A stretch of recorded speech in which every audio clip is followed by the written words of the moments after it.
Assalamualaikum warahmatullahi wabarakatuh. Perkenalkan, saya Renda Putri dengan NIM 230402016 Pendidikan Biologi Universitas Samudra Langsa.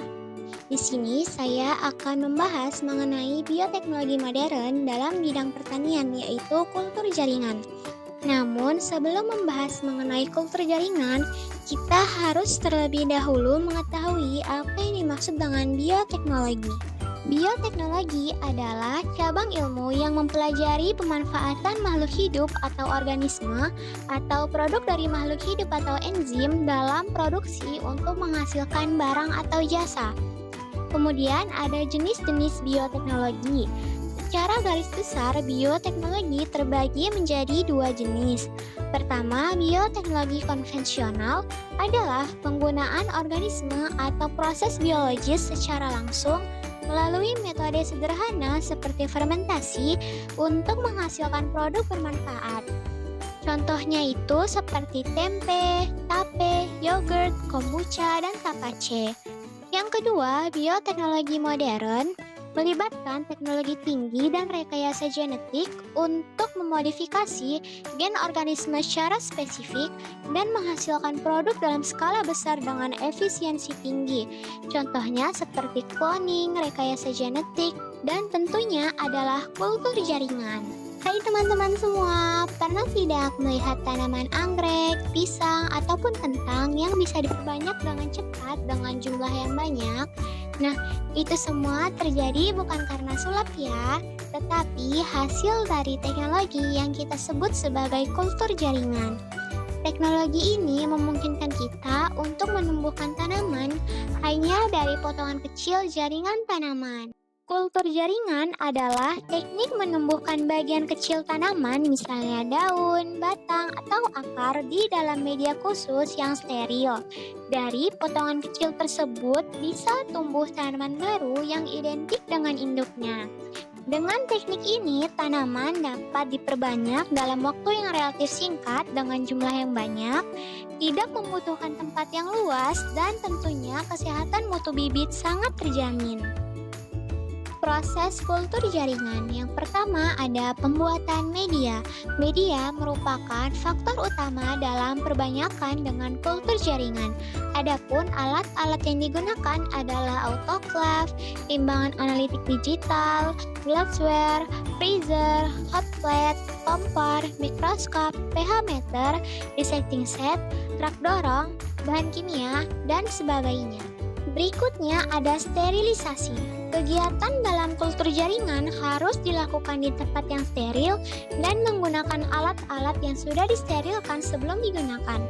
Alat yang digunakan untuk tahapan selanjutnya sebaiknya disemprot alkohol sebelum digunakan. Sterilisasi bukan hanya sekedar pada peralatan atau ekspan saja, melainkan juga pada teknisi yang harus menggunakan APD sesuai dengan prosedur pada kultur jaringan. Kemudian kita masuk kepada teknik sterilisasi ekspan. Nah, ekspan merupakan potongan kecil dari tubuh tumbuhan yang akan digunakan dalam proses kultur jaringan. Yang pertama ada pengambilan ekspan dari induknya. Kedua, ekspan dipotong sesuai dengan ukuran yang diinginkan. Tiga, ekspan dibawa ke tempat laboratorium kultur jaringan. Keempat, ekspan dicuci bersih dengan air mengalir. Kelima, ekspan dibaluri dengan bakterisida dan fungisida, lalu dibungkus dengan aluminium foil. Keenam, diamkan selama semalam.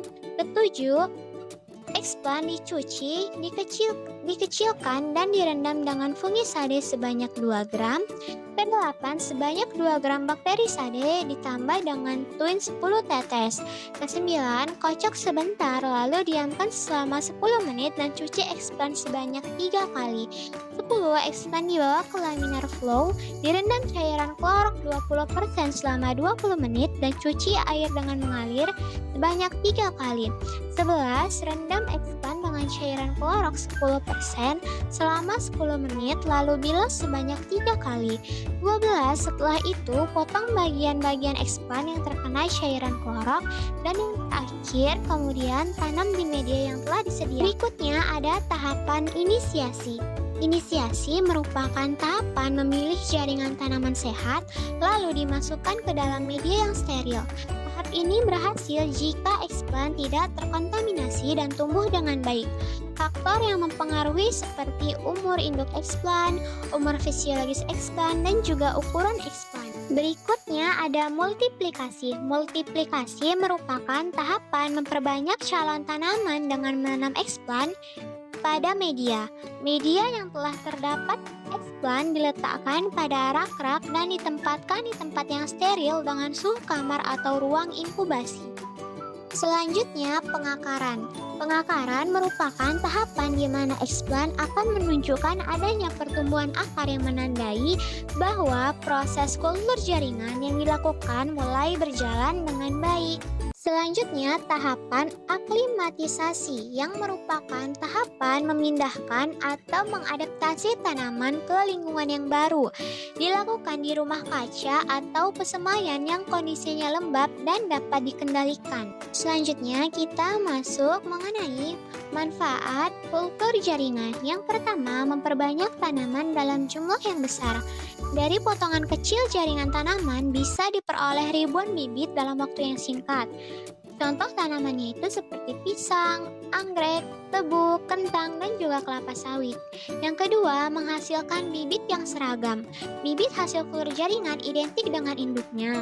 Dan sangat penting untuk menjaga kualitas produksi, misalnya pada ukuran buah, rasa, ataupun warna bunga.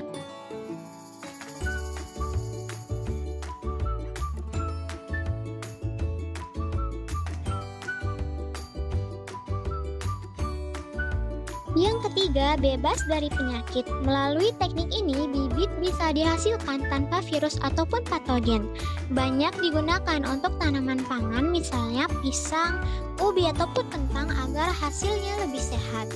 Keempat, pelestarian tanaman langka dan hampir punah. Kultur jaringan mampu memperbanyak tanaman yang sulit diperbanyak dengan cara yang biasa. Digunakan dalam konservasi keanekaragaman hayati, misalnya anggrek hutan, tanaman obat, dan tanaman endemik. Kelima, mendukung penelitian dan rekayasa genetik. Biasanya digunakan dalam studi fisiologi tumbuhan, metabolisme, dan bioteknologi.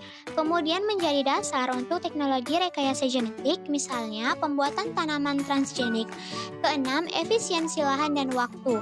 Tidak memerlukan area tanam luas untuk tahap awal, kemudian ribuan bibit bisa diproduksi dalam ruang laboratorium kecil sebelum dipindah ke lapangan. Ketujuh, produksi senyawa metabolis sekunder. Sel atau tumbuhan hasil kultur jaringan bisa menghasilkan senyawa bermanfaat. Obat-obatan herbal misalnya alkaloid dari tanaman obat dan juga minyak atsiri dari senyawa bioaktif. Sekian pemaparan materi dari saya mengenai kultur jaringan. Saya ucapkan terima kasih. Saya akhiri.